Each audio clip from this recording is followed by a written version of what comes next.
vanoggend in die huis van die Here. Mag hierdie saam wees, saam met medegelowiges, ook vanoggend vir elkeen van ons tot seën wees. Terwyl ons so by mekaar is, kom ons buig die hoofde. Die Here is my herder, ek kom niks kort nie. Hy laat my rus in groen weivelde, hy bring my by waters waar vrede is. Hy gee my nuwe krag. Hy lei my op die regte paaie tot die eer van sy naam. Selfs al gaan ek deur donker diepte, sal ek nie bang wees nie, want U is by my. In U hande is ek veilig. U laat my by 'n feesmaal aansit, terwyl my teenstanders moet toekyk. U ontvang my soos 'n eregas. Ek word oorlaai met hartlikheid. U goedheid en liefde sal my lewe lank by my bly, en ek sal tuis wees in die huis van die Here tot in lengte van dae. Amen. Ek groet julle dan vanoggend ook in die wonderlike naam van God die Vader, God die Seun en God die Heilige Gees. Kom ons sing lied 471. Ons gaan daar die eerste strofe sing, ons gaan hom tweemaal deur sing. Lied 471, soek allereers die koninkryk van God en sy geregtigheid. Wat julle nodig het, sal die Vader dan vir julle gee uit sy oorvloed. Lied 471, net die enkele strofe daar en ons sing hom tweemaal deur.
Ons skriflesing vanoggend is uit Handelinge, ons gaan twee gedeeltes saam lees, Handelinge 15 en 1 Petrus 2. Handelinge 15, ons gaan daar lees vers 6 tot 17 en in 1 Petrus 2, vers 9 en 10. Terwyl ons die woord van die Here voor ons oop het, kom ons buig ons hoofde in gebed. Ons driemaal heilige God, Vader, Seun en Heilige Gees, dankie dat ons in hierdie oggend ook so by mekaar kan wees. Here, al is ons dalk ver van mekaar af, maar Here, is ons saam in U naam ook hier teenwoordig. Dankie dat U God is, dankie dat U Here is, dankie dat U vir ons die woord gegee het, dat ons ook in hierdie tyd daaruit kan lees, onderrig kan word, gerig kan word. Ek kom bid, Here Jesus Christus, dat U ook vanoggend deur hierdie teksverse wat ons saam lees, dat U ons sal seën, Here, dat ons kan hoor en kan verstaan dit wat U vir ons sê. Here, U is die almagtige God, die skepper God, wat elkeen van ons uniek en spesiaal gemaak het. Maar U is die skepper God wat ons geroep het om U kerk hier op aarde te wees. Seën U ons daarin, Here, en gee vir ons ook so U krag. Ons kom as U diensknegte vanoggend stil raak en pleit, dat U sal spreek. Geef ons die krag deur die Gees om te kan hoor, te kan verstaan, en ook so te kan leef. Ons bid in die wonderlike naam van God die Vader, God die Seun, en God die Heilige Gees. Amen. Ons eerste gedeelte is uit Handelinge, en daar gaan ons lees hoofstuk 15 vanaf vers 6 tot 17. Handelinge 15 vers 6 tot 7.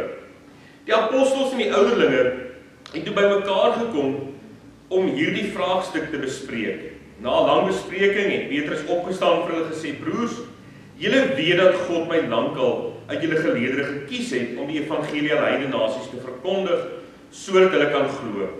En God, wat die harte ken, het dit bevestig deur die Heilige Gees aan hulle te gee, net soos aan ons. Hy het geen onderskeid tussen ons en hulle gemaak nie. Hy het ook hulle harte deur die geloof gereinig.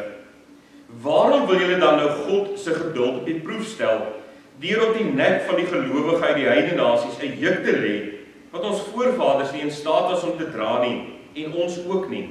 Nee, ons, en ook hierdie gelowiges, glo dat ons net deur die genade van die Here Jesus Christus gered word." Daarna het al die mense stil gebly en na Barnabas en Paulus geluister. Hulle het vertel van die tekens en wonders wat God deur hulle onder die heidene nasies gedoen het. Toe hulle klaar was, sê Jakobus: "Broers, luister na my. Simon het verduidelik hoe dit God self is wat begin het om na die heidene nasies om te sien deur vir hom 'n volk uit hulle te versamel. Die profete sê dieselfde. Daar staan geskrywe: Daarna sal ek terugkom en ek sal die vervalle huis van Dawid weer opbou en ek sal sy bouvalle herstel en dit weer regmaak, sodat al die ander mense die Here kan soek. Ja, al die heidene nasies wat ek geroep het om my eiendom te wees, sê die Here wat hierdie dinge doen." Dan ons tweede gedeelte wat ek wil lees vanoggend uit 1 Petrus 2 vers 9 en 10. "Julle daarenteen is 'n uitverkore volk, 'n koninklike priesterdom, 'n nasie wat vir God afgesonder is, die eiendomsvolk van God, die volk wat die verlossingsdade moet verkondig van hom wat julle uit die duisternis geroep het na sy wonderbare lig. Julle was vroeër geen volk nie, maar nou is julle die volk van God. Julle het toe geen barmhartigheid ontvang nie, maar nou het God aan julle barmhartigheid bewys." Ons skriflesings net hierdie twee gedeelte, en ek wil besonder weer vir ons lees uit Handelinge 15 vers 14. Jakobus is in die woord en hy sê: "Simon het verduidelik hoe dit God self is wat begin het om na die heidene nasies om te sien deur vir hom 'n volk uit hulle te versamel."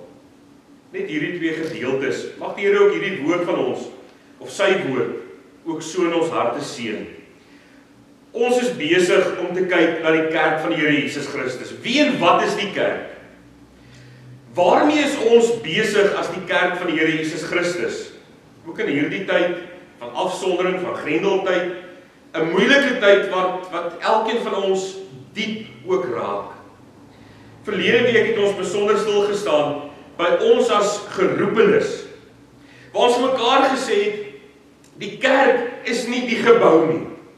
Die kerk is nie die kerkraad of die leraar nie, maar die kerk is elke gelowige, elke ouderling, elke diaken, elke leraar, elke gemeentelid wat glo in die drie-enige God. Ons is die kerk, want hy het ons uitgeroep. Ons het ook na 'n paar uitdagings gekyk in hierdie tyd van afsondering, van inperking, van hoe moet die kerk dan nou funksioneer? Ons kan nie eredienste hou, ons kan nie by mekaar kom nie. En ons het mekaar gesê, ons as geroepenes moet die getuienis van Jesus Christus uitdra. Want daartoe het hy ons geroep, om sy kerk te wees, en om kerk te wees beteken, om die evangelie van die Here Jesus Christus nie net te kom hoor nie, maar ook te gaan sigbaar maak en te gaan uitleef. En elkeen van ons, elke gelowige, het daardie opdrag.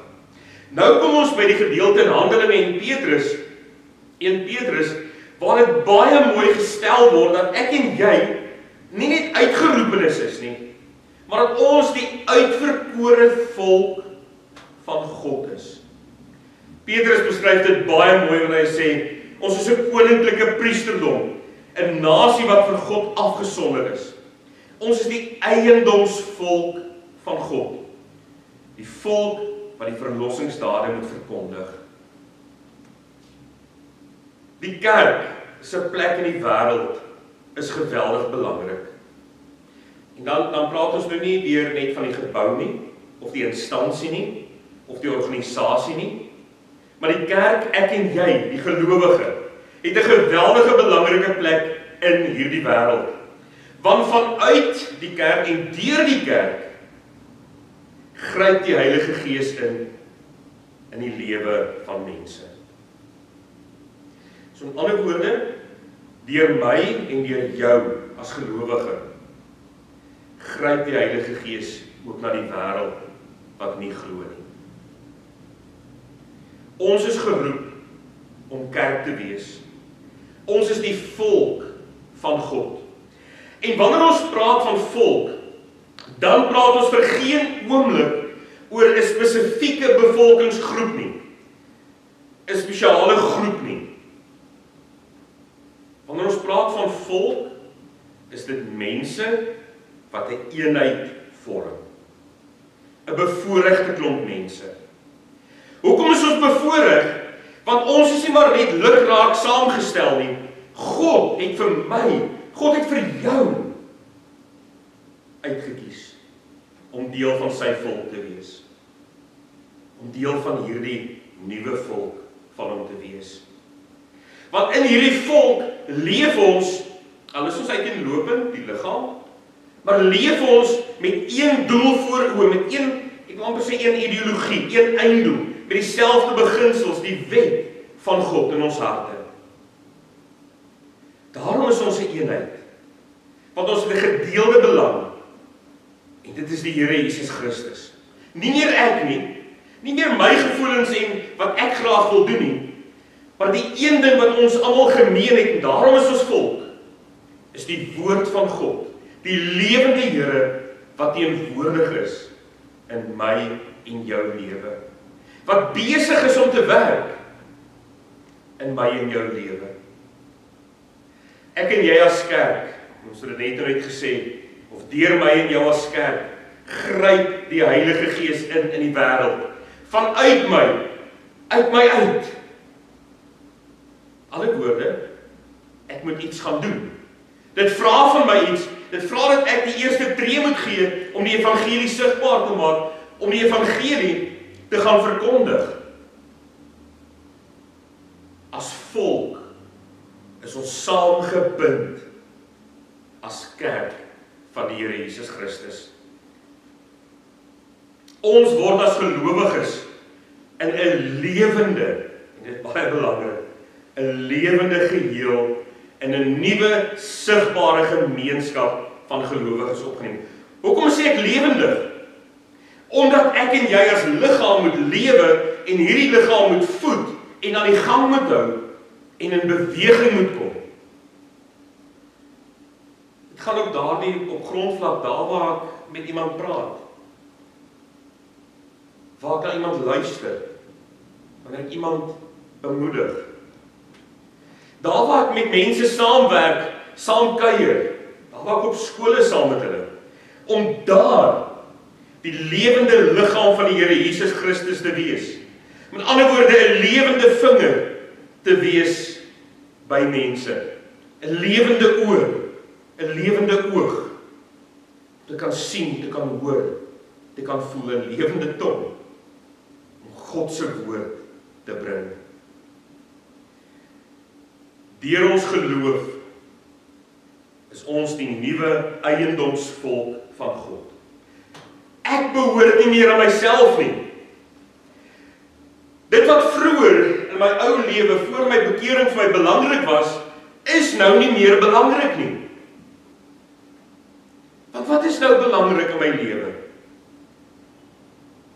Om die Here Jesus Christus te dien met alles. Om hom te volg met alles wat ek is en het. In sy voetspore te stap. Maar wanneer ek hom volg en in sy voetspore stap, ook sy liggaam te wees, so sy woord ook uit te dra. Ons fokus moenie op onsself wees nie. En ek dink dit is op hierdie punt, dat ons baie keer, as ek nou die uitdrukking kan gebruik, van die bus afval. Of uit die bus uitval. Totaal en al. Want waarop fokus ek en jy in die lewe? As ek nou môreoggend moet werk toe gaan, of dalk skool toe gaan, of by die huis is, of winkel toe gaan, op wie fokus ek daar? Op myself en my eie behoeftes, dat my wil sal geskied hier, dat ek dinge so wil doen en sal doen? Of fokus ek met alles wat ek doen op God wat my geroep het, wat my gekies het om deel van sy volk te wees? Want as ek deel is van 'n volk, dan deel ek hulle ideologie, hulle beginsels, hulle manier van doen. Die manier van doen in die volk van God is om op hom en hom alleen te bly fokus. Maar wanneer ek op God fokus, en dit sê die nagmaalsformulier ook vir ons baie mooi, dat die nagmaal ons nie net met God verbind nie, maar ook in ons medemens. En wanneer my fokus op God is, dan sit terselfdertyd ook op my medemens. Op die rondom my, saam met my, by my. Ek en jy as gelowige het as kerk van die Here Jesus Christus, as volk van God, 'n geweldige verantwoordelikheid teenoor mekaar, om na mekaar om te sien, om te kyk hoe dit gaan, om toe te sien na ander. Hoe moet ons dan optree as die uitverkore volk van God? In die eerste plek, in nederigheid. Want 'n hart wat vol is van homself, kan nie vol van God wees en mens en God dien nie. Wanneer ek vol van myself is, en my eie belange, my eie ideale, dan is daar nie plek vir God in my lewe nie. Nederigheid sê vir my dat ek wegstap van myself af, en dat die fokus nie meer op my is nie, maar my fokus in die eerste plek op God, maar ook op my medemens. Dit is wat nederigheid is.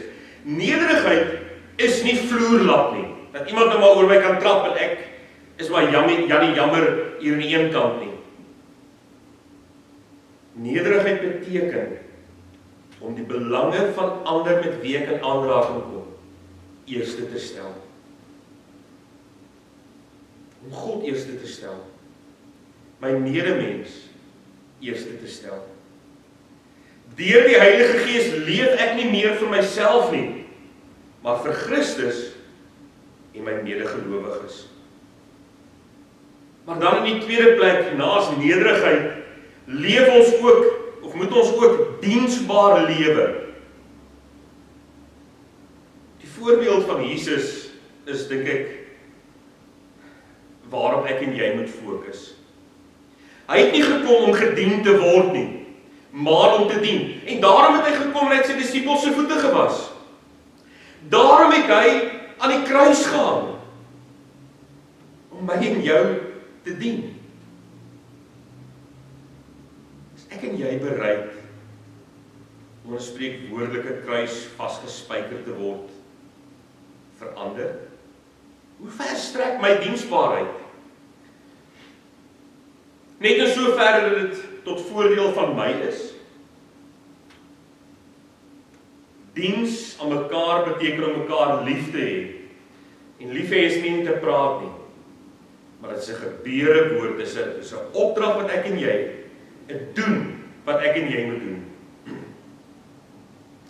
Maar naas nederigheid en diensbaarheid, moet ek en jy ook as volk van God, as eiendomsvolk van God, opofferend lewe. Wat bedoel ons daarby? Hoe moet ek opofferend lewe? Ek moet myself gee aan ander. Afsterf van my eie aansien en eer, my ou lewe, my ou ek. Dit daar laat en lewe vir ander, vir Here Jesus Christus. Nie meer ek nie, maar die Here Jesus Christus wat in en deur my ook lewe. Om dalk die ekstra myl te stap, om dalk die ander wang te draai, om dalk jammer te sê, om op te offer, dit wat vir my belangrik is, neer te lê. Nie ter wille van my nie, maar ter wille van die Here Jesus Christus. Hoekom moet ons hierdie goed doen? Hoekom moet ons nederig wees? Hoekom moet ons diensbaar wees? Hoekom moet ons opofferend lewe? Sodat ek en jy as die volk van God uniek anders kan wees. Uniek anders, geroep deur God, gedrewe deur die Heilige Gees. As ek en jy môreoggend ons dagtaak begin, of net dalk vanmiddag, of wanneer ook al, tree ek en jy as volk van God, eiendomsvolk van God, tree ons uniek anders op as die wêreld. Kan die wêreld die woord van God, die lewende woord van God, in ons lewens sien? Kan die woord van God, die teenwoordigheid van die lewende Here in ons lewens, maak van my en jou uniek anders. Daarom kan ons met nederigheid en diensbaarheid en opofferend ook lewe. Want ons doen dit nie vir onsself nie. Ons doen dit omdat Christus vir ons lief het. Ons doen dit ter wille van die Here Jesus Christus. Ook in hierdie tyd waarin ons leef. 'n moeilike tyd, 'n moeilike deel van ons lewens, in die afgelope 2-3 maande, om ook in hierdie tyd te leef as die eiendomsvolk van God, wat deur hom geroep is, wat deur hom afgesonder is, maar wat deur hom ook lewend gehou word, omdat hy lewe. Die eiendomsvolk van God, wat vir hom moet dien en eer. Wat is my en jou getuienis as die uitverkore volk, die kerk van die Here Jesus Christus, teenoor medegelowiges, maar ook teenoor ongelowiges? Mag die Here vir ons daarin krag gee en genade gee, om elke oomblik van die dag ook te leef in en deur sy genade en krag. Want ons gaan dit nie op ons eie kan regkry nie. Maar deur hom wat vir my krag gee, is ek tot alles in staat. Daarom kan ek en jy as die kerk in nederigheid, opoffering en diensbare lewe. Mag die Here ons daarin seën en ons so krag gee. Amen. Kom ons bid saam. Here, wanneer ons hoor hoe besonder ons as gelowiges vir U is, Here, wil ons hande ophef om U te eer en te loof en te prys. Om vir U te sê dankie, Here, dat U waarlik God is, dat U Here is, nou tot in alle ewigheid. Here, baie dankie dat ons U woord kon lees. Here, dat ons ook tereggewys kan word op daar waar ons verkeerd leef. Here, gee vir ons die krag om die hele tyd net na ander te wys, maar Here, dat ons by onsself begin. Ons eie nederigheid, ons diensbaarheid, ons lewe van opoffering. Dat ons daar sal begin. En so U wêreld verander. Here, omdat ons gefokus is op U. U wat ons God is, U wat Here is, nou tot in ewigheid. Here, ons bid vir ons gemeenteaktiwiteite, Here, wat nog nie kan plaasvind, Here, wat ons so graag wil laat gebeur. Ons kategese skool, ons dink aan elke kategeet. Ons dink aan elke kind wat deel is daarvan, Here. Dat U ook in hierdie tyd sal veilig hou. Here, seën U vir ons kerkraad, elke ouderling, elke diaken, elke dienswerker. Here, om in hierdie moeilike tyd, onder moeilike omstandighede soms, nog steeds hulle werk vir U te kan doen. Omdat hulle vir mense doen of vir vir hulle self nie, maar Here, omdat ons dit doen, ook vir U. Here, seën U ons, gee vir ons U krag, Here, dat ons uniek anders kan wees, omdat U ons geroep het, omdat U ons lewende Here is, nou tot in ewigheid. Amen. Kom ons sing ook dan saam, lied 478, al 4 die strofes. Op vaste fundament het God sy kerk gebou, apostels en profete het ons dit toevertrou. Die koning van die hemel herskep deur woord en gees, verlorenes op aarde, dat hulle sy volk kan wees. Ek en jy, hier en nou, ook sy volk kan wees.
Ontvang ook die seën van die Here, gaan ook so in hierdie dag en hierdie week, ook so in sy vrede. Die Here sal julle seën en julle beskerm. Die Here sal tot julle redding verskyn en julle genadig wees. Die Here sal julle gebede verhoor en aan julle sy vrede gee. Amen.